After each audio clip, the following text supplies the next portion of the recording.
안녕하세요. 원음방송이 특집으로 준비한 통일대담 한반도 평화의 길을 묻다. 저는 진행을 맡은 사람과 사회연구소의 박성태입니다. 네, 국토분단 80년, 세계 유일의 분단 국가. 흔들리는 국제 정세 속에 한반도는 긴장이 가장 높은 지역 중에 하나입니다. 그래서 원음방송 특집에서는 이 한반도 주변 현실을 정확하게 또 객관적으로 파악하고 그래서 항구적인 평화와 통일을 모색할 수 있는 길을 찾아보는 그래서 다양한 전문가들로부터 얘기를 듣는 시간을 마련했습니다.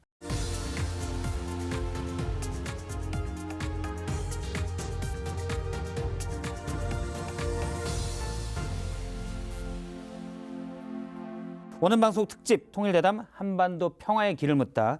오늘도 통일연구원의 김태원 박사와 함께 시작합니다. 안녕하세요. 안녕하세요. 예, 바로 좀 여쭤볼까요? 그 통일 교육이 과거에 비해 많이 줄었고 사실 저도 통일이라는 표현을 쓰는 게 많이 줄은 것 같아요. 네. 통일 인식도 좀 줄었다 이렇게 하는데 통일을 연구하는 통일연구원의 박사님이시잖아요. 박사님이 볼 때 통일 교육에 대한 요즘은 어떻다고 보십니까? 네, 지금 말씀 주셨지만 이 통일 인식, 통일 교육 뭐 이런 것들에 대해서 필요성을 조사를 이제 하는 여러 기관들의 조사 결과 공통되게 약간 청년 세대들이 느끼는 그런 통일 교육의 필요성이 거의 절반 이하로 떨어지는 수치들이 굉장히 그래요? 많이 발표가 되고 있습니다. 그래서 제가 좀 연구하는 사람으로서 이렇게 생각을 해보면 뭐 현장이나 혹은 그런 젊은 세대들과 이렇게 얘기를 하면서 느끼는 게 통일의 필요성을 기성세대들은 약간 당일성 측면에서 설명을 했었다면 예. 이들이 원하는 이들에게 맞춤식 통일 교육은 통일이 진짜로 내 생활에 어떤 이익을 주는지 그리고 또 이것들이 내 삶에 어떤 영향을 주는지 좀 직접적으로 그런 내용들이 들어가야 되는 것 같은데 어떻게 보면 기존의 통일 교육은 너무 방대한 내용들을 일방향적으로 좀 전달하는 데 그쳐 있었던 게 가장 좀 한계가 아닌가라는 생각이 좀 들고 있습니다. 예. 네.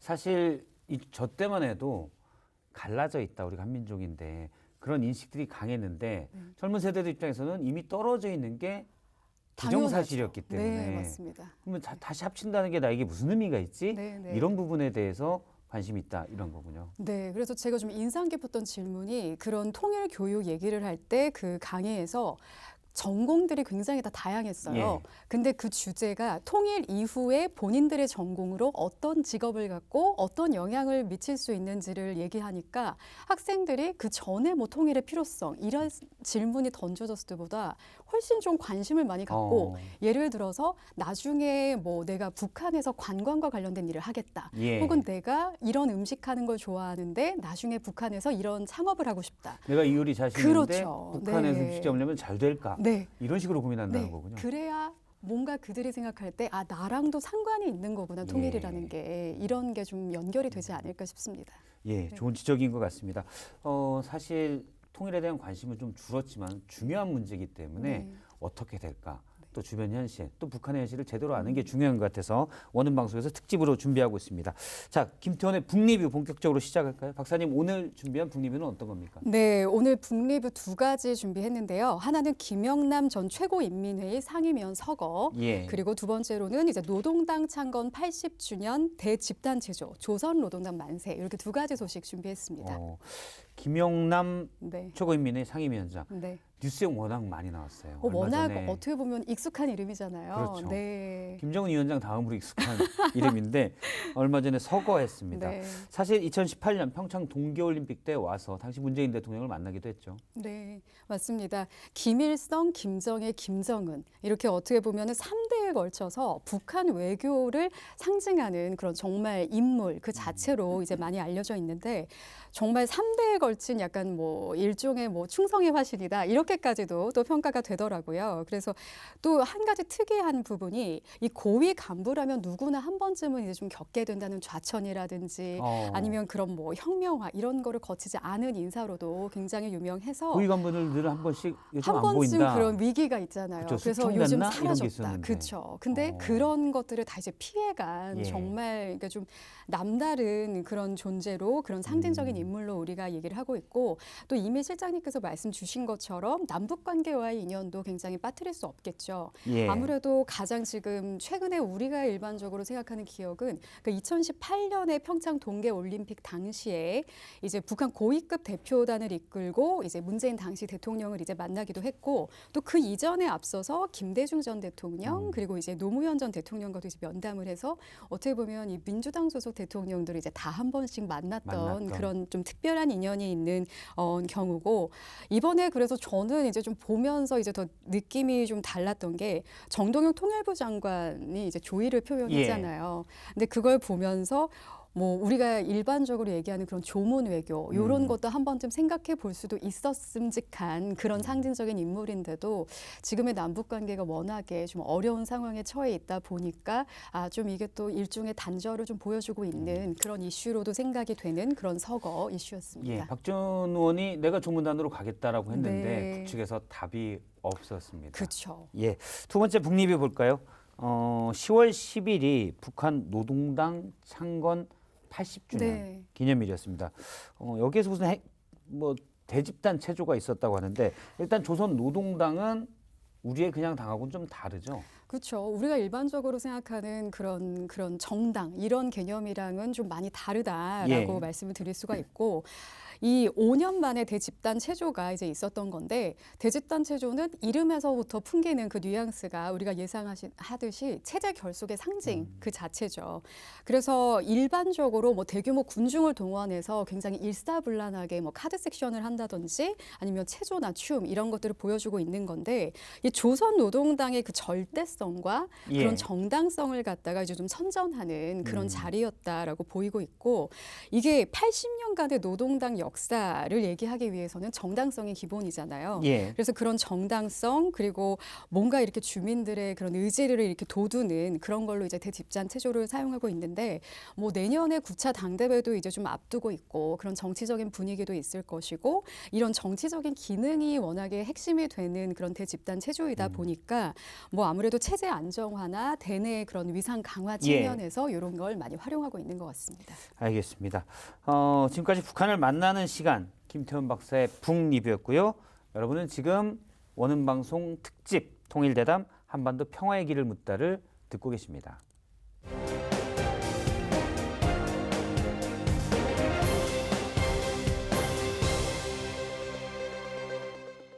지금부터는 전문가와 함께 평화 그리고 통일의 길은 무엇인지 알아보는 시간인데요. 최근 북한이 중국 그리고 러시아의 관계를 강화하고 있습니다. 이 부분에 대해서 김희교 광운대 동북아 문화산업학부 교수님 모시고 얘기를 들어보겠습니다. 교수님 안녕하십니까? 안녕하세요. 예, 예전에 모 방송에서 뵙고 예. 또 이렇게 오는 방송에서 뵙게 됐습니다. 반갑습니다. 본론을 들어가기 앞서 교수님이 이제 중국에 대해서 좀 정확하게 봐야 된다 이런 책도 쓰셨고 책 제목은 굳이 소개하지 않겠습니다. 네. 예, 거기 내용에는 경쟁 중국, 이웃 중국, 협력 중국 등의 다양한 시점에서 봐야 된다라고 하셨는데 경쟁 중국, 협력 중국 이런 어떤 의미인가요? 저는 그걸 다면적 중국이라고 표현을 하는데요.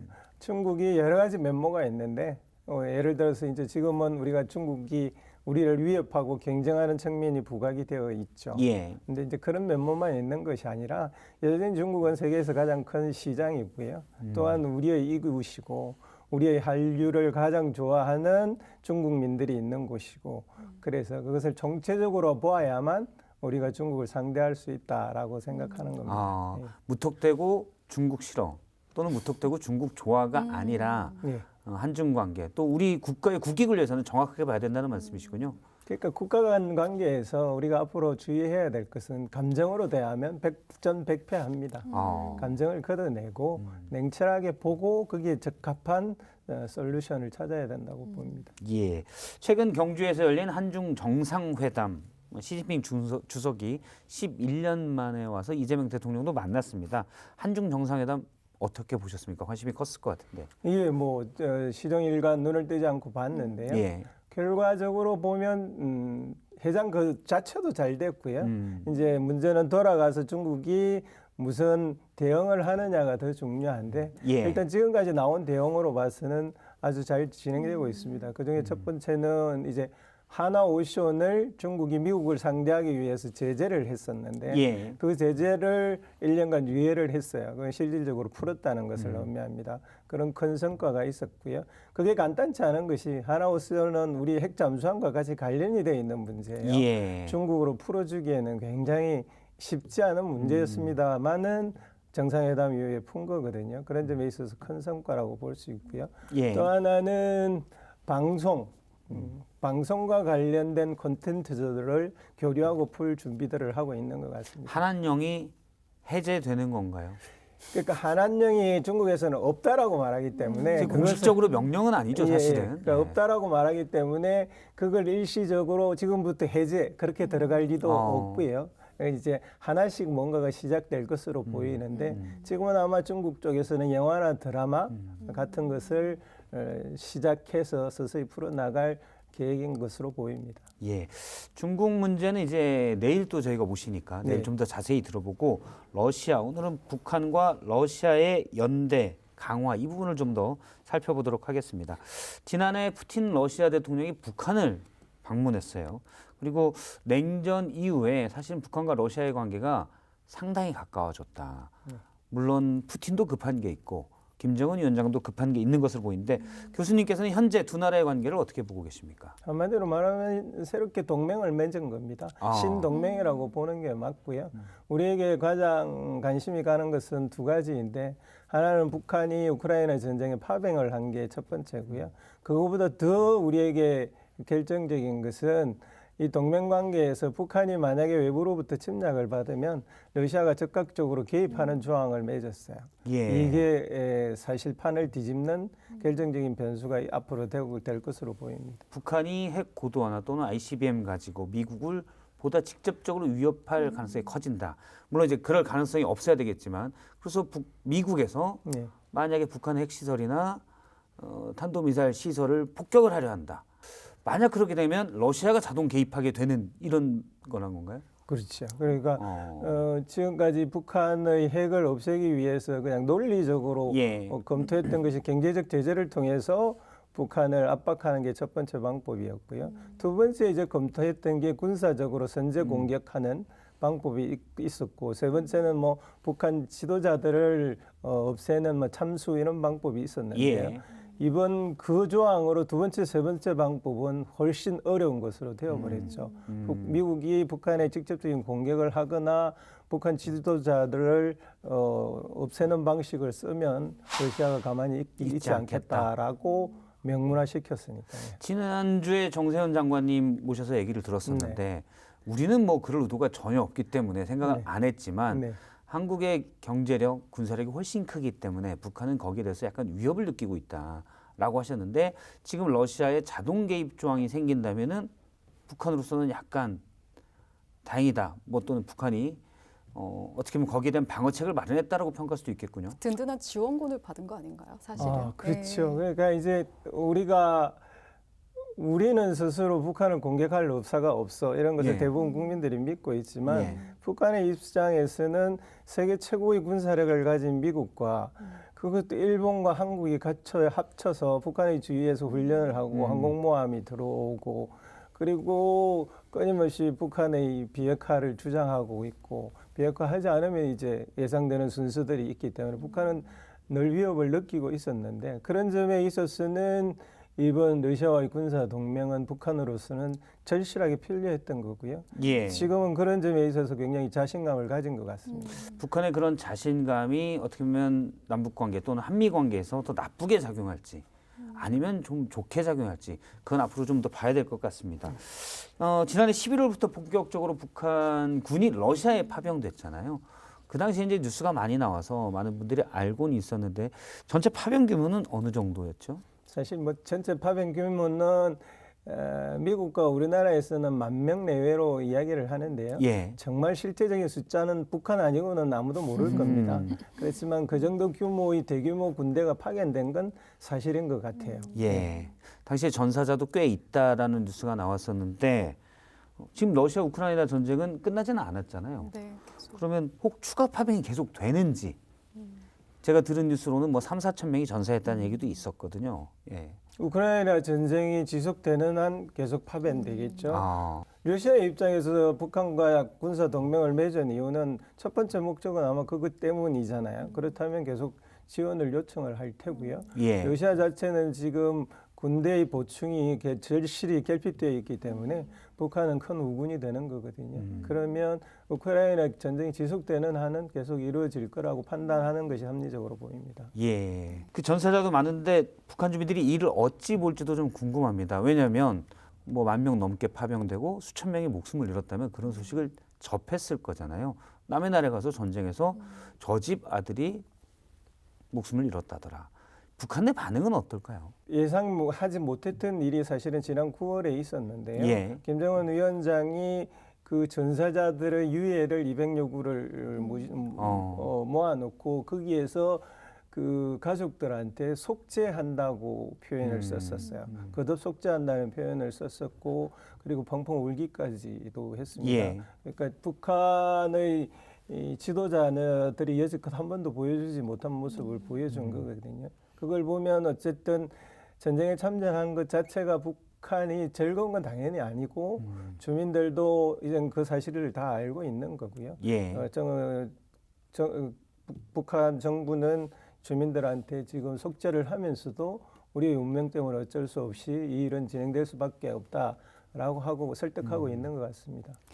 저는 그 속죄한다라는 게 굉장히 이례적인 거는 분명히 맞았던 것 같은데 저는 좀 이제 기억이 나는 부분이 그 앞에 처음에 우리 막 북한 그 러시아에 파병되고 처음에 2024년 이제 10월 넘어가면서부터 이제 소식이 나왔을 때는 북한 뭐 내부 차원이 아니라 사실 국내적으로도 그렇고 뭐 미국발, 뭐 예. 우크라이나발 굉장히 많은 소식들이 정말 이렇게 쏟아지듯이 나왔었던 것 같아요. 그러면서 뭐 우리의 뭐 또 송환 얘기까지도 굉장히 많은 이슈가 많이 나왔었는데 어느 순간부터 사실은 그게 좀 이렇게 좀 정체된 상태다라는 느낌을 좀 많이 받게 돼서 이게 추가 파병과 또 러시아로부터 받는 그 군사 기술 이전과 이 모든 게 다 맞닿아 있을 것 같은데 그럼 교수님께서 보실 때는 추가 파병은 당연히 이제 계속 있을 수도 있는 상황인데 그런 과정에서 이렇게 속죄하는 이런 모습도 보였는데 그러면 이제 김정은 입장에서는 이거를 어떻게 조금 균형을 가져갈지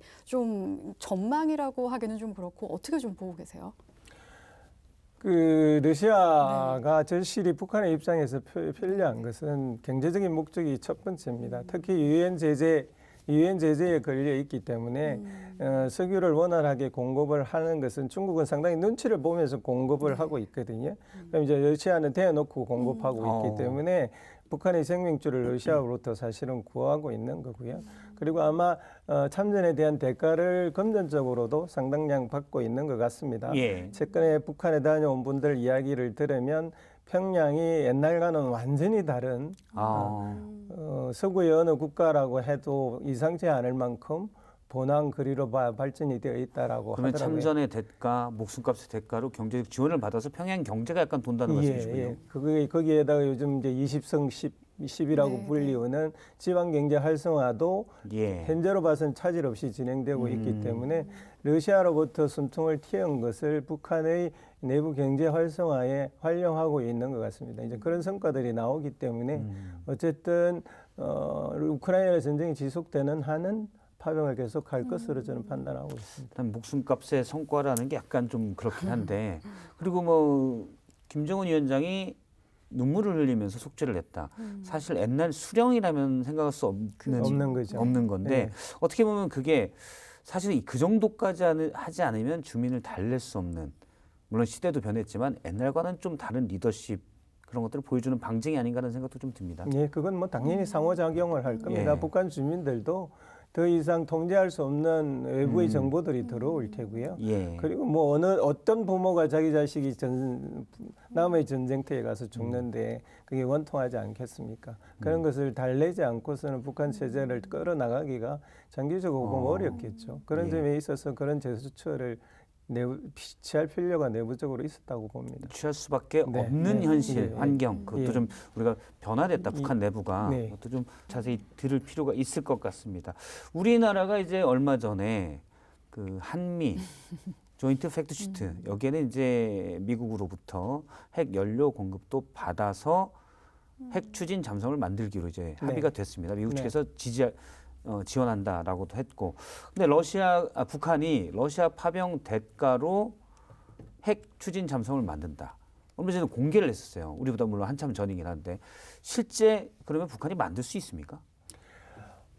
북한이 선언을 했고 미국이나 우리나라 정부에서는 만들 가능성이 만들었다라고 볼 수 없고 만들 가능성이 있다 정도로 이야기했는 것 예. 같아요. 그런데 실제 핵 기술을 러시아로부터 들어왔다라고 볼 수 없는 저는 또 다른 증거는 이번에 우리가 핵 잠수함 허가를 미국으로부터 받고 나서 예. 중국 쪽에서 가장 걱정하는 게 두 가지가 있었는데 하나는 이게 미국의 중국 때리기에 활용되는 게 아니냐가 하나이고 다른 하나는 이 핵 잠수함이 도미노를 일으키지 않을까. 예. 일본과 북한인데 그게 북한이 들어와 있었어요. 그걸 본다면은 아직 북한이 핵 잠수함을 실질적으로 만들 능력까지는 가있지 않다라고 간접적으로 추정해 볼 수 있을 것 같습니다. 그렇죠. 네. 핵 비확산을 얘기했는데 예. 만약에 그 우리보다 훨씬 전에 북한이 먼저 발표를 했으니 네. 러시아로부터 기술 이전받아서 만든다라고 했는데 그러면 북한에게도 중국이 비슷한 얘기를 했어야 되는 거군요. 그렇죠. 알겠습니다. 교수님은 어떻게 보세요? 네, 저는 좀 궁금한 부분인데 우리가 사실 북한의 군사 기술 얘기를 굉장히 많이 하잖아요. 또 러시아로부터 뭐 이런저런 기술 이전을 받아서 이제 뭔가 더 보완을 할 것이다, 막 이렇게 얘기들을 하는데 결국 핵심은 이제 뭐 소형 원자로를 이제 핵심적으로 얘기들을 하시는데 근데 이제 독자적으로 개발을 해가지고 하려면 예를 들어 한 10년 정도 걸리는 걸 러시아의 기술이 이전이 제대로 돼서 지원을 받는다면 그게 절반 가량으로 5년 이내에도 가능할 수 있다. 이런 얘기들도 이제 좀 심심치 않게 들리더라고요. 예. 그래서 그 부분에 있어서는 또 교수님께서는 어떤 의견을 갖고 계신지 한번 여쭤보고 싶었어요. 북한으로서는 그 소형 원자료하고 그리고 이제 ICBM을 쐈을 때 궤도 재진입하는 기술을 아직 북한이 갖고 있지 못하다라고 이야기하고 있거든요. 예. 그 기술을 얻는 게 아마 러시아로부터 얻고 싶은 가장 절박한 것일 겁니다. 근데 그 두 개를 러시아가 쉽게 주지는 않을 거예요. 왜냐하면 이게 이제 딜레마인데 그걸 주면 사실은 북한은 러시아로부터 완전히 독립적인 국가로 가버릴 가능성이 또 여전히 있거든요. 그러니까 줘도 그만한 큰 거래를 하고 나서야 줄 가능성이 높아서 정말 끝까지 아껴둬야 끝까지 하는 아껴둬야 될 느낌이에요. 마지막 카드가 될 겁니다. 예. 아직까지는 그걸 줬다라는 증거는 증거는 없는 것 같아요. 일단 북한 측의 주장만 있습니다. 예, 기술 이전을 주장만 받아서 우리도 있- 핵 추진 잠수함을 네, 만든다라는 네, 주장만 있는 현실이고 말씀은 이제 러시아가 다 주면 팽당할 수 있다. 네, 그렇죠. 네. 그건 맨 나중에 줄 거다라는 말씀이십니다. 앞서 이제 경제적 지원이 좀 돼서 북한 평양 보면 경제가 좀 돌고 있다라고 하는데 이전에 제가 본 뉴스 중에 원산에 갈마지고 북한이 밀고 있는 관광지입니다. 여기에 러시아 관광단이 좀 갔다. 이런 얘기가 있더라고요. 실제 좀 북한이 관광지로서 러시아에서 인기가 좀 있습니까? 생각보다는 부진한 것 같아요.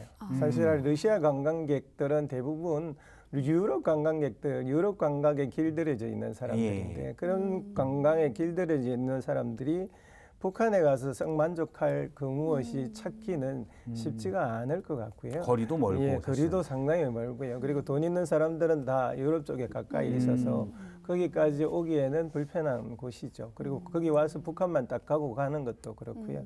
그래서 북한이 예상했던 것보다 관광지 숫자가 대폭적으로 늘어나지 않는 것 같아요. 결국 핵심은 중국 관광객들이 들어오지 않으면 원산 갈마지구는 운영이 쉽지 않을 거라고 보여집니다. 예. 사실 러시아 관광객이 북한 다녀온 뒤에 갈마지구 다녀온 뒤에 뭐 인터뷰나 했던 글들을 보니까 일단 한적한 건 있다. 네. 뭐 이런 얘기들을 하더라고요. 근데 러시아가 이제 북한과 맞닿아 있으니까 우리가 되게 가깝다고 생각하지만 러시아의 중심은 사실 유럽 쪽이고 네. 그렇죠. 여기는 시베리아 한창 있고 블라디보스톡 정도만 사실 가까운 맞아요. 거죠. 네. 그러니까 핵심 관광으로 볼 수는 없다. 그렇죠. 이렇게 보냈습니다. 앞서 이제 경제 교류에 대해서는 말씀을 좀 주셨고 무역이나 이런 건 좀 활발한 편입니까? 러시아와? 중국이 북한하고 최근에 전성절 이전까지는 양국 예. 관계가 굉장히 냉랭했거든요. 심지어 노동자 교류까지도 하지 않고 있었는데 그러면 이제 유일하게 러시아가 굉장히 유일한 창구였는데요. 예. 그럼에도 불구하고 작년 북한의 경제의 90% 이상은 중국이었어요. 그러니까 러시아하고 북한이 서로 경제 교류를 할 것이 마땅히 많지 않습니다. 그런 점에 있어서 북한은 절실하게 중국과의 재교류가 필요한 상황입니다. 그런 점에 있어서는 이번에 이제 전승절을 계기로 중국과 경제적 교류를 하기 시작한 것은 북한으로서는 또 다른 활로를 뚫은 거죠. 또 다른 활로를 뚫는 것이다. 그러면 사실은 중국과 좀 더 가까워지는 전승절 이후에 네. 북한으로서는 러시아가 그래도 좀 더 가깝다가 중국과 가까워지니까 러시아는 좀 기분이 나쁠 수도 있는, 카드가 좀 줄어드는, 나한테만 목매야 되는데 뭐 이럴 수도 있는 거 아닙니까? 그건 어떻게 보세요? 러시아에는 오히려 반대일 겁니다. 왜냐하면 러시아는 이제 우크라이나 전쟁을 하고 있고 예. 유럽과의 모든 통로는 차단되어 있고 러시아로서는 절대적으로 이 동쪽으로 나와야 되는데 예. 설령 우크라이나 전쟁이 끝난다고 하더라도 당분간 그쪽은 막힐 것이기 때문에 이쪽 동해 지역으로 나오는 것을 이제 절체절명의 또 하나의 출입구로 삼아야 예. 되는 입장이거든요. 그러면 러시아도 너무 잘 아는 것이 그게 북한의 힘만으로는 불가능하다는 걸 너무나 잘 알아서 예. 중국까지도. 상국이 잘 지내는 것을 지금으로서는 절대적인 목표로 삼고 있는 것 같습니다. 아니, 러시아 말씀을 들으면 들을수록 전승절 때 왜 북중러의 그 그림이 나올 수 있었는지가 네. 오히려 더 퍼즐이 더 잘 맞춰지는 것 같아요. 정말 예. 말씀하신 것처럼 북중 관계, 이제 중러 관계, 북러 관계 이게 그렇다고 단순히 북중러를 하나로 다 모으는 것도 이제 안 되는 거고 예. 그 안에서 진짜 이렇게 긴장과 그 경계선의 그 어디쯤을 균형감을 이제 잡아가는 줄타기들이 좀 뭔가 이렇게 배경에 깔려 있는 게 아닌가 좀 그런 생각이 좀 새삼 더 드네요. 말씀을 들을수록. 네. 그러네요. 진짜 네. 러시아로서는 사실은 사회주의 네. 종주국이기도 하고 네. 그러면 중국이 부상할 때 뭐 너희들은 우리한테 사회주의 배워간 나라잖아 라고 했던 그런 리더십을 다투던 처지였는데 지금으로선 뭐 경제나 여러 국제적인 지위 볼 때는 그건 이제 우린 포기 그럴 수도 있겠군요. 지금 말씀드리니까 러시아도 중국이 필요하다 이렇게 볼 수 있겠네요. 절실히 필요하죠. 지금 왜냐하면 러시아가 지금 경제 상황을 유지하는 가장 큰 게 석유를 파는 건데요. 예. 그 석유를 사주는 나라가 몇 군데 안 되고요. 중국이 지금 뭐 한 40% 정도의 러시아 석유를 사주고 있기 때문에 그걸 안 사주는 일이 벌어지면 러시아로서는 완전히 봉쇄되어 버리는 결과를 초래하는 거거든요. 예. 지금으로서는 중국과 손을 잡을 뿐만 아니라 중국과 굉장히 어쩌면은 좀 불편하면서도 참을 수밖에 없는 단계에 있다라고 볼 수 있습니다. 그러면 중국도 그러면 이제 미국과 어떻게 보면 대응하는 관계에서 그쵸. 러시아가 또 필요한 네. 예, 그런 관계가 좀 되겠군요. 그렇죠. 그 푸틴은 또 트럼프와 친하지 않습니까? 이게 지금 잘 애매해요. 트럼프는 맨날 푸틴 친하다, 뭐 연락한다. 물론 우크라이나 전쟁에 대해서는 트럼프가 계속 그만해라라고 하지만 푸틴이 말도 안 듣는. 사실은 중국과는 계속 견제 대립이지만 러시아와는 트럼프가 굳이 그런 모습은 보이지 않았었거든요. 사실은 뭐 북한도 포함해서 그렇지만 미국, 중국, 러시아의 관계를 보면 그것도 좀 재밌는 것 같습니다. 그러니까 일부 사람들은 스테레오 타입으로 한미일, 북중러 이렇게 아직도 냉전 비슷한 구도로 생각하는데요. 예. 저는 전혀 그렇게 생각하지 않고요. 지금은 미국의 자유주의적 국제 질서가 무너지기 시작하면서 예. 완전히 국가와 국가 간에 합종 연행하는 시기라고 보였습니다. 그래서 미국도 러시아 손을 잡을까, 중국 손을 잡을까, 북한 손을 잡을까를 고민하고 있고요. 러시아도 중국도 마찬가지입니다. 예. 이 사람들을 영원한 우방이라고 절대 생각하지 않습니다. 북한도 마찬가지고요. 북한도 마찬가지. 예. 교수님 처음 했던 말씀과 일맥상통한 것 같습니다. 우리가 중국을 바라볼 때 네. 그냥 무작정 싫어 또는 좋아 뭐 이렇게 볼 게 아니라 아주 정확하게 객관적으로 이해관계 측면에서 봐야 된다는 건데 각 나라가 다 그렇다는 네, 말씀이시군요. 지금 그런 시대이기 때문에 그 예전처럼 미국의 일방주의에 편승해서 가면 국익이 최대의 국익이 나오던 시절은 지금이 아니거든요. 예. 단순 계산법이 이제는 예, 안 통하는 안 거네요. 통하는 네. 거죠. 그렇군요. 어떻게 보면 뭐 대립각을 딱 지어서 사실 그 얘기가 많이 있었죠. 한미일, 북중러. 예. 이게 이제 이해하는 프레임은 편하잖아요. 네. 이쪽 대빵은 미국, 그렇죠. 예. 이쪽 대빵은 중국. 서로 간에 뭐 G2라고 엄청나게 싸우다 보니 이렇게 대립각이 생기는 거 아니야라고 했는데 지금 말씀드리니까 러시아는 또 러시아 나름대로 네. 우리나라도 사실 우리나라 나름대로 네. 중국과의 관계도 있고요. 북한도 또 그 와중에 여러 가지 계산을 하는군요.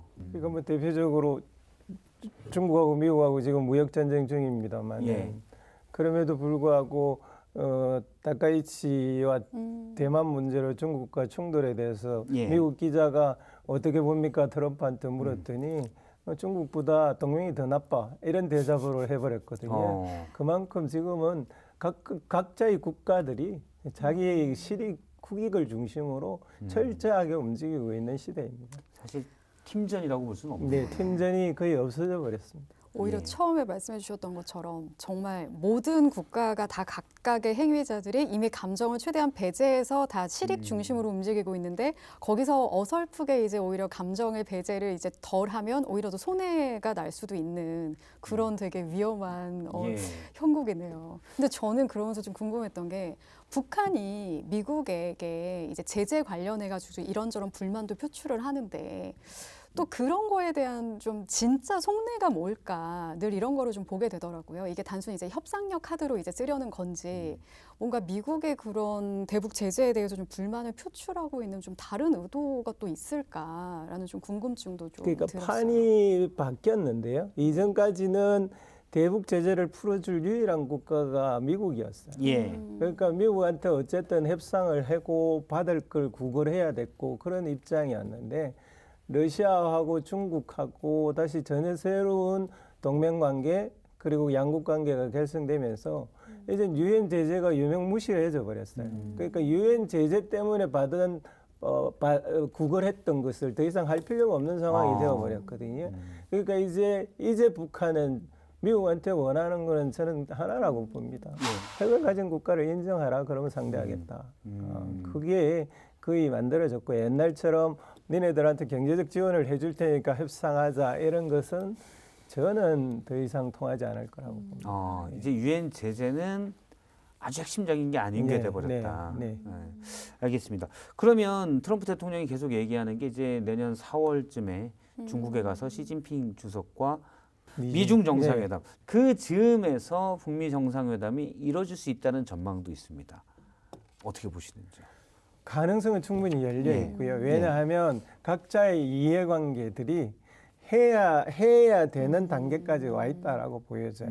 그러니까 이해관계가 굉장히 심플했습니다. 예전에 굉장히 복잡해졌는데 일단 북한은 미국이 핵을 보유한 국가로 인정해주는 이상은 안 할 필요가 없는 게 되어 있고요.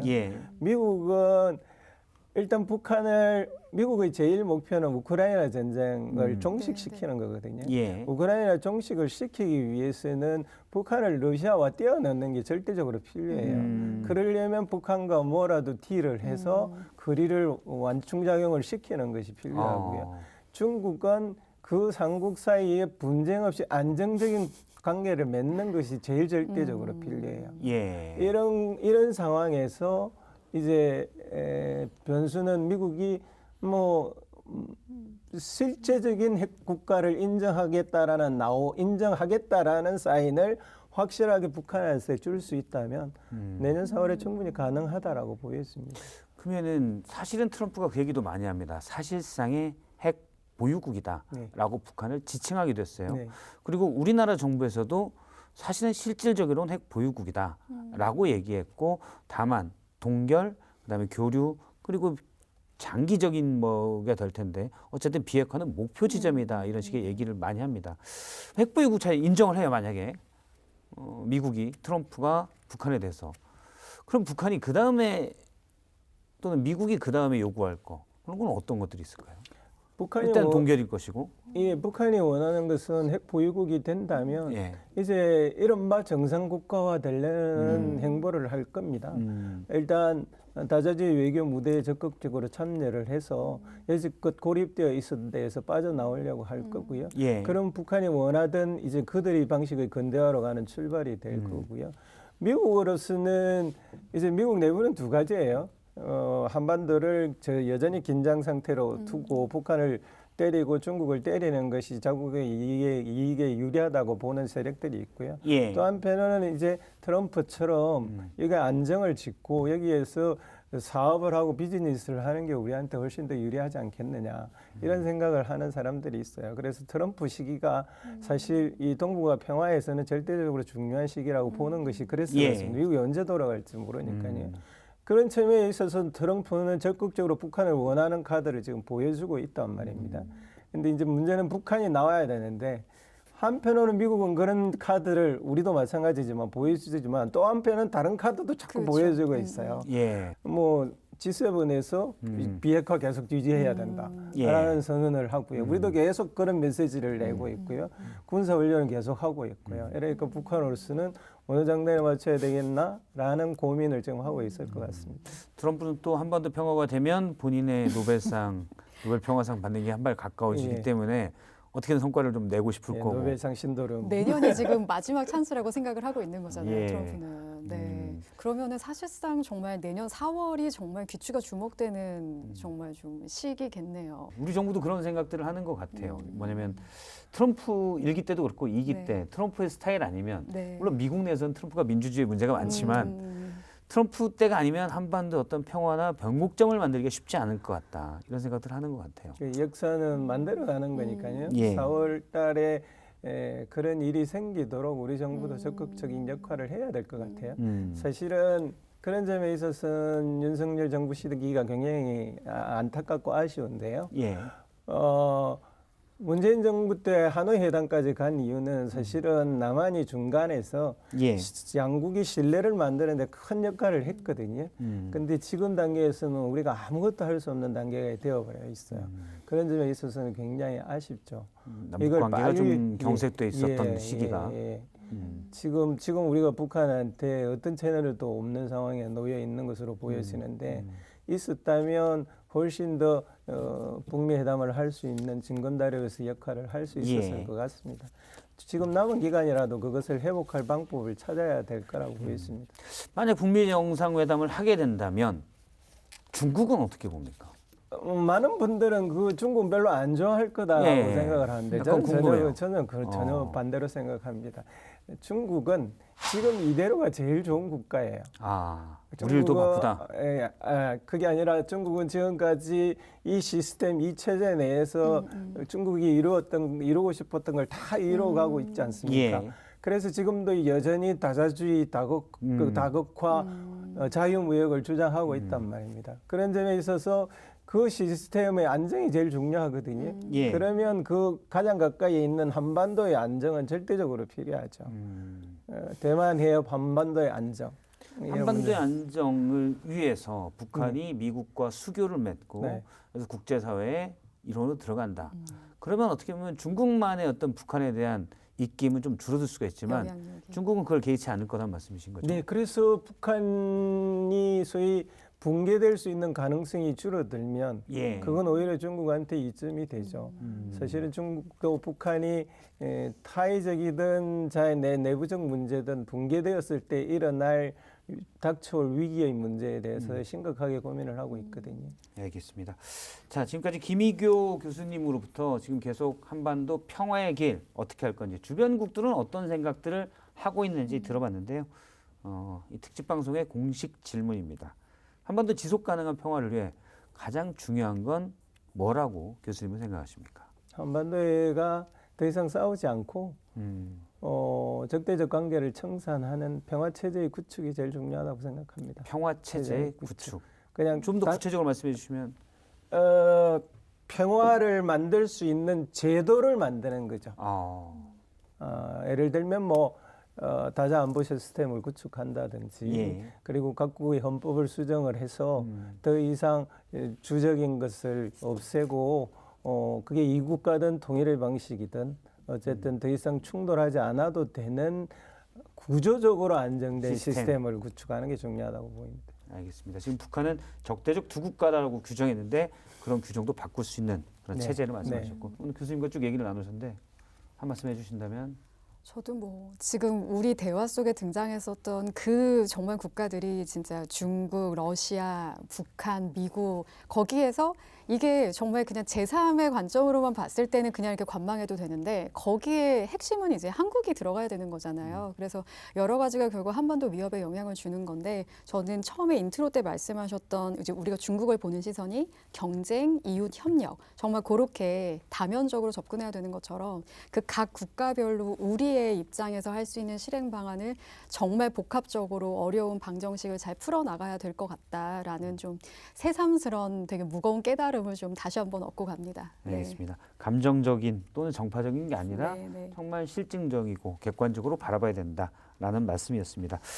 교수님 바쁘신데 오늘 시간 내주셔서 감사하고요. 다음 시간에는 교수님과 한반도, 이 반도라는 말 지정학적으로 중요하다 이런 말들을 많이 했었는데 그 의미에 대해서 또 현실에 대해서 깊이 있게 탐색하는 시간 갖도록 하겠습니다. 오늘 말씀 고맙습니다. 감사합니다.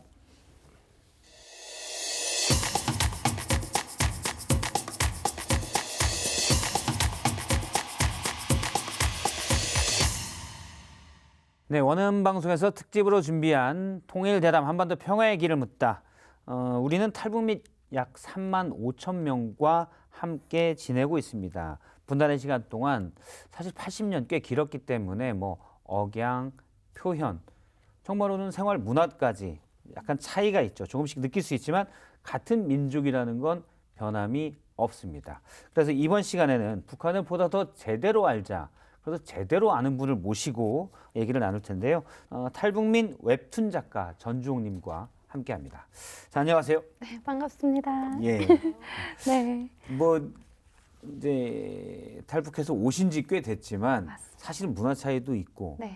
처음에 혹시 어려움이 좀 있으셨는지. 저도 딱 기억이 남는 게 대학교에 가서 처음으로 친구들을 사귀잖아요. 예. 그래서 제가 사실 나는 양강도에서 왔어 하니까 이 친구가 아, 백두산이 있는 곳? 해서 제가 너무 반가가지고 야, 네가 어떻게 그거 아냐? 했더니 이 친구가 약간 왜 나는 알면 안 돼? 이러더라고요. 근데 저희는 이렇게 소통할 때 그러니까 와, 네가 알아와줘서 고맙다 약간 이런 말을 예. 야, 네가 어떻게 그거 아냐? 야, 네가 어떻게 그거 아냐? 이런 식으로 얘기를 했었거든요, 고향에서. 예. 그래서 그런 언어를 사용하는 게 달라가지고 처음엔 저도 많이 오해를 받았어요. 네. 알겠습니다. 근데 그거는 이제 사람마다 좀 다를 수도 있을 것 그쵸. 같아요. 알겠습니다. 아니 뭐 이렇게 탈북민들 분들이 이렇게 저도 이제 좀 이런저런 기회에 접하다 보면은 기본적으로 적응하는 데 있어서 어려움들이 되게 많으시다고 예. 하더라고요. 그래서 저는 오히려 이렇게 작가님 같은 분들 만나면 오히려 더 제가 여쭤보고 싶었던 게 저희가 일반적으로 생각할 때는 뭐 경제적인 어려움, 심리적인 트라우마, 그리고 뭐 남한 생활 적응 어떻게 보면 우리가 일반적으로 생각할 수 있는 이런 고충들이 있으시겠다라고 되게 텍스트에 갇혀서 이렇게 좀 생각을 하기 나름인데 이게 진짜 어렵다 뭐 이런 게 좀 있으실 것 같아요. 있는 것 같아요. 물론 개인의 차이는 있겠지만 그럼에도 좀 더 공통적으로 드러나는 게 저도 그렇고 상당히 전투적입니다. 그래서 뭐 어떤 일을 하더라도 상당히 전투적으로 해요. 야, 빨리 이거 해 제끼자. 우리가 할 수 있다. 과하게 이제 열정적으로. 네, 열정이 넘치고 그 다음에 주체 의식이 상당히 강합니다. 그래서 모든 것이 배우지 않았는데 예. 모든 것이 다 내 일이고 내가 그 일의 주인공인 양 마냥 몸을 내대는 거죠. 근데 알바할 때도 저도 막 몸을 내대는데 네. 사장님이 물론 좋아는 하지만 부담스러워할 때가 있었어요. 왜냐하면 그럴 수 있죠. 저는 이 친구를 고용할 때 시급딱 1만 원을 주고 그렇지. 1만 원의 노동만 원하는데 자꾸 제가 막 불판도 닦고 주방에 들어가서 설거지도 하면 사장님 입장에서는 오히려 의도를 1만 의심할 수도 네, 있겠는데요. 1만 2천 원을 줘야 될 것 같은 부담감을 느끼는 거예요. 저는 그냥 정말 내 집처럼 생각하고 우리 집 일이다 생각하고 전투적으로 했을 뿐인데 약간 그게 좀 달랐어요. 네. 근데 전투적이고 빠른 네. 거는 꼭 남과 북의 차이가 아니라 괜찮아요. 우리나라가 특히 그래요. 저는 지금도 맞아요. 이해 안 가는 게 네. 비행기 이렇게 딱 네, 내리면 네, 네. 아, 다 서 있잖아요. 왜 서 있는지 저는 정말 이해가 안 어차피 돼요. 때 되면 다 순서대로 그렇죠, 내릴 텐데 그렇죠. 서서 맞아요. 기다리나 앉아서 서서 기다리나. 기다리는데. 이거 한국 그쵸. 사람만 그런가요? 그런 것 같아요. 외국인들은 그런 부분이 네. 많죠. 아니 이게 비행기 문이 네. 열리고 쭉 내릴 텐데 그렇죠. 어려운이 저희는 알아서. 다 서서 복도에 서서 기다립니다. 짐을 다 내리고 맞습니다. 있잖아요. 10분 이상 서 있어야 돼요. 아, 말씀 듣고 보니 진짜 확 와닿네요. 네. 정말. 하다가 사실 더 있었는데 이거는 또 세대 차이도 있었어요. 저희 엄마 같은 경우는 50년을 북한에 살고 오셨잖아요. 예. 안 바뀌는 거예요. 근데 그런 엄마를 보면서 저는 속이 터지는 겁니다. 아직도 아. 컴퓨터, 네, 아직도 뭐 리모컨인지 이모컨인지 무슨 리모 무슨 그런 걸 잘 못 써서 엄마 아직도 그걸 몰라? 아니 이 땅에서 살려면 빨리 그걸 적응을 해야지 왜 이렇게 적응하려고 노력을 안 하는 거야? 저는 노력을 안 한다고 하는데 엄마 입장에서는 노력을 해서 어렵죠. 바꾸기에는 50 50년의 년이 평생을 너무 바꿔야 길었던 되는 거니까 거지. 네. 엄마는 그냥 그걸 내려놓은 거예요. 그렇게 받게 되는 뭐 따가운 시선 같은 걸 그냥 받아들이기로 한 거죠. 예, 그것도 네. 세대 차이가 저도 우리 그쵸. 딸들에게 비슷한 얘기를 듣곤 합니다. 구박 받으시죠? 예, 뭐 이렇게 얘기가 좀 다르면 아유 꼰대 그러면서 제 애들이 그쵸. 가곤 합니다. 자, 오늘 가져오신 주제에 대해서 본격적으로 얘기를 하겠습니다. 첫 번째 이슈는 평양에 커피숍이 있다. 사실 우리나라는 엄청 많거든요. 커피 공화국이라고 하더라고요. 그렇죠. 네. 북한은 어떻습니까? 그래서 북한 하면은 뭔가 주막에서 막걸리나 먹을 것 같고 이런데 그럴 리가요. 커피숍이 있습니다. 아. 네, 한국처럼 많지는 네. 않지만 주로 대도시, 뭐 평양, 원산 이런 대도시에는 다 커피숍이 있다고 해요. 근데 커피숍이 계속 생기는데 최근에 좀 새롭게 오픈한 커피숍이 되게 눈길을 끌었어요. 예, 우리 그 커피숍 하면 주로 딱 떠오르는 별다방. 네. 그렇죠. 땡땡. 별다방. 근데 얼마 전에 북한에서 그와 거의 흡사한 분위기도 거의 똑 닮은. 아, 그래요? 네, 그래서 미래 리저브라고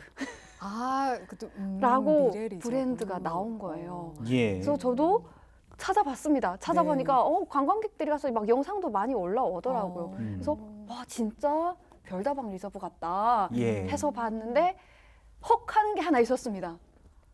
물가였어요. 커피값. 커피값이 궁금하네요. 네, 그 네. 관광객이 3잔을 시켰어요, 커피. 예. 근데 $25를 냈다는 거예요. 아, 그건 이제 비싸죠. 관광객 대상인 거죠? 그게 외국에서 아마 온 관광객 대상. 관광객 근데 가격일 것 같은데. 네. 그렇겠지만 기본적으로 아무리 그 가격을 그렇다고 유지할 하더라도. 거예요. 음. 네. 평양은 좀 그런 게 약간 관광객 대상으로 있을 수 있다고 생각하는데 아까 말씀 중에 원산이나 네, 다른 도시에도 대도시. 커피숍이 있다. 있죠. 누가 이용합니까? 부자들입니다. 웬만하면. 음. 왜냐하면 저희 같은 일반인들에게 있어서 네. 커피숍으로 가자라고 하면 사실 마셔서 영양가도 없는 그런 쓴물을 왜 마시냐 네. 해서 무슨 우리가 몇십 달러가 있겠어요. 네. 그래서 잘 못 갑니다. 그래서 제 생각인데 아마 커피숍에서 평양의 어떤 남녀가 커피를 마신다라고 하면 분명 금수저 커플이다. 그렇죠, 커피다. 네. 궁금한 게 네. 그러면 북한 분들은 아메리카노를 마실지. 아메리카노를 아메리카노를 외치시는 마시지 않을까요? 아메리카노가 뭐 달달한 커피 믹스이지. 기본적으로 있을 겁니다. 커피 믹스는 오히려 장마당이나 이런 맞아요. 데서 좀 더 통용이 많이 되는 것 같고, 그러니까 지금 우리가 얘기했었던 그런 별다방, 약간 요런 평양에 소위 말하는 상류층들이 맞아요. 누리는 그 커피 문화는 왜 우리가 뭐라고 미국을 갖다 비난하면서도 또 그들이 누리는 거를 우리도 안 할 수는 있어도 우리도 할 줄 안다. 그렇죠. 약간 요런 식으로 뭔가 아메리카노를 괜히 마실 것만 맞아요. 같습니다. 그런 거였던. 네. 근데 이야기하셨던 것처럼 네. 저도 막대 커피를 딱 한 번 먹어본 어. 적은 있어요. 커피 믹스, 네, 막대 커피 커피. 믹스. 그건 맛있죠. 그거 아세요? 프리미엄 네. 모카골드. 네네네. 아. 이걸 제가 진짜 모카골드. 제 눈으로 보고 어. 뜯어서 먹어봤어요. 음. 어떻게 먹었었냐면요. 네. 기말고사 전날에 친구 집에서 같이 밤새 벼락치기를 하고 있는데 너무 졸리니까 예. 여러 효과가 있네요. 이 친구 엄마가 네. 장마당에서 돈 꽤나 쓰는 엄마였어요. 그러니까 그 처방을 특약 처방을 내린 거죠. 그러면서 커피를 마셔라 해서 제가 그때 알기로 커피는요 몰래 본 한국 예, 드라마에서 나오던. 자본주의 부르주아들이 되게 그렇죠. 호화로운 공간에서 이렇게 쫙 마시는 그런 음료수로 생각했어요. 그래서 와 내가 이 커피를 마실 수 있다니 되게 막 내가 부르주아가 황홀하더라고요. 이제 됐구나. 그런 기분이었어요. 그래서 한 잔 딱 마셨는데 네. 아 쓰다. 역시 사본주의 쓴맛이구나. 자본주의의 네. 쓴맛. 네. 그래서 이걸 왜 마시나. 네. 그래서 커피를 마시고 자본주의의 쓴맛을 네. 처음 네. 느꼈다는 전종님이십니다. 예, 식후에 디저트도 좀 먹는다. 그렇죠. 우리 북한 디저트 하면은 고급스러운 건 개성주악. 이 비싸고 유명하죠. 맛있고 아. 떠오르잖아요. 우리 MZ들도 좋아하잖아요. 맞아요. 좀 그런 주황, 뭐 맞아요. 약과 이런 게 요즘 또 네. 인기가 많았어. 되게 이쁘게 해서 엄청 맛있게 정말 나오거든요. 자그마니하게 이렇게 맞아요. 지금 나오더라고요. 북한 이슈보다는 지금 MG 이슈를 제가 보면 저도 잘 몰라요, 사실. 아, 네, 그렇구나. 저도 배워가고 있습니다. 네. 그렇죠. 근데 그럼 평양은 또 막 약간 북한스러울 것 그렇죠. 같은데 물론 북한식 과자가 다 있긴 한데 그럴지라도 네 관광객과 또 상위층들은 해외를 원하기 때문에 해외 간식 디저트가 다 있더라고요. 그래서 상점에 파는 걸 보니까 코코넛 우유 음료라고 예. 이렇게 딱 써 있고 뭔지 딱 알 것 같죠. 네네. 네. 과일 설탕 절임. 젤리 같은 뭐, 건가요? 예, 네, 그런 거 유자청 뭐. 맞아요. 네. 과일 설탕 절임 이런 것도 있었고 해서 다 있는 거예요. 제가 평양에 온 친구한테 또 물어봤어요. 야, 네. 평양에서 뭐 먹냐? 네. 일반 애들은 뭐 먹냐? 고급 식당에 가면 뭐 있냐? 라고 해서 물어봤더니 고급 식당에는 마카롱, 크루아상 다 있네요, 진짜. 다 있대요. 네. 아, 저는 정말 다 정말 있답니다. 이 코너가 네. 저도 몰랐던 거를 그러니까요. 예. 전종님과 얘기하면서 맞아요. 알게 돼요. 맞아요. 그거를 그러면 평양 시민이 물론 평양 시민 자체가 북한 내 일반적인 주민이라고 볼 수는 없죠. 맞습니다. 어느 정도 당 네. 간부들이나 그런 맞아요. 분들만 있지만 이분들 그냥 자유롭게 아무런 제재 없이 식당 가서 맞아요. 이걸 이용할 수 있다는 말씀이신가요? 맞아요. 그래서 식당마다 운영 정책이 좀 다른데 그 식당에 만약 지배인 거 아는 사람이다라고 하면은 그 번호표를 그때그때 필요할 때마다 구할 수 있고요. 돈만 많으면 돈만 많으면 내는 돈에 따라서 얼마든지 예. 이용할 수 있다. 돈은 북한 달러. 기본적으로 달러를 다 요구한다. 달러로. 고급 식당이기 때문에 그러네. 기본적으로 달러를 달러만 취급하는 거죠. 맞아 요구하고요. 그래서 요즘 평양에서 뜨는 그 산업이라고 해야 되나요? 네네. 외식 산업이 엄청 뜬다고 합니다. 아. 네. 역시 맞아요. 통합에 있어서는 음식, 외식 산업이 정말 핵심인 맞아요. 것 같아요.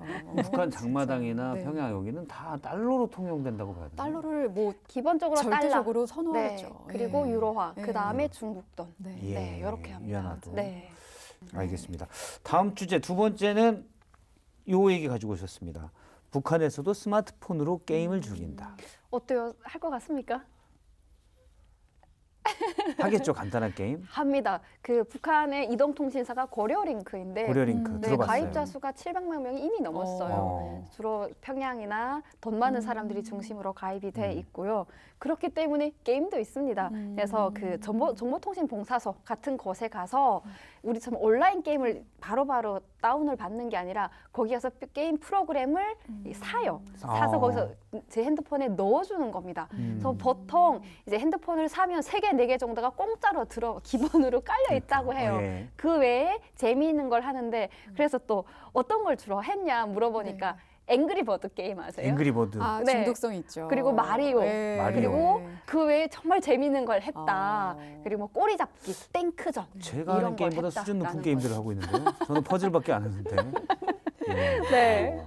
근데 그 700만 대가 개통이 됐다면 네. 요거는 이제 북한 내 스마트폰 생산 업체는 없을 것 같고. 네, 주로 중국에서 중국에서. 가져와서 겉을 이제 북한식 그렇죠. 브랜드로 예. 바꾸는데 네, 네. 이제 살 수 있는 방법은 뭐 여러 가지가 있겠지만 크게 2가지 정도가 있는 것 같습니다. 공식 대리점에 가서 본인 명의로 직접적으로 네, 네. 하는 경우가 있는데 만약 새 브랜드가 나왔고 이게 좀 좋다라고 하면은 벌써 돈주들이 그걸 다 가져간다는 거예요. 싹쓸이를 해가고 예. 나중에 되팔아서 돈을 챙기는 거예요. 음. 그런데 오히려 이걸 또 편애하는 사람들도 있었습니다. 왜냐하면 내 명의로 가서 하면은 그게 관리받는 게 번거로우니까. 상당히 좀 뭔가 번거로워서 감시받고 네, 뭔가. 이 대거리로 파는 사람들은 이미 알지 못하는 다른 사람의 명의로 다 개통이 되어 있는 걸 사기 때문에 예. 이 폰으로 내가 만약 나쁜 짓을 해도 내가 한 게 아닌 게 되는 거예요. 그러네요. 그래서 알겠습니다. 오히려 그걸 더 선호하는 경우도 있었습니다. 예. 마지막으로 오늘 퀴즈 준비하셨다고요? 네, 맞습니다.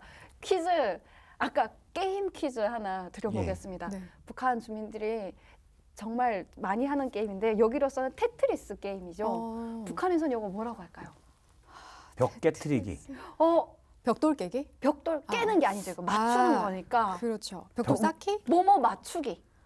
벽돌 맞추기. 근데 이게 벽돌이 아니에요. 모양이 다양하잖아요. 요걸 수학적으로 하는 용어가 있습니다. 갑자기 더 어려워졌어.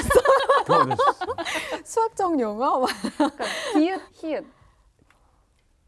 도형.